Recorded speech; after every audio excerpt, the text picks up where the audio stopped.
excuse me আমার একটু side দিবা নি টয়লেটে যাইতাম ডান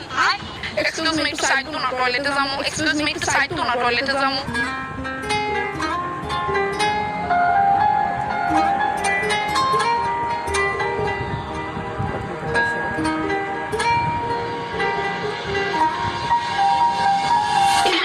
সাইড দে না আগু একটু একটু করবা পুরো ব্যাংকি তা কইয়া দিস হে ভগবান আওয়াজ হতে না বাইরে কোনো ট্যাপটুকু নাই যে ট্যাপের জলের আওয়াজ ওই না আওয়াজ শোনা যাইতো না বালতির মধ্যে জল একদম হালকা করে ছাড়তে হইব এটা কি তো বললাম আমি এই সময় লজ্জা লাগতেছে বাইরেতে অনেকক্ষণ ধরে তো এনই বাইরে ইসলাম ব্যাংক কেমনে যে বাইরে না সারাদিন তো বয়ে থাকলে হইতো না সাহস করে বাইরে দিয়ে লাগবো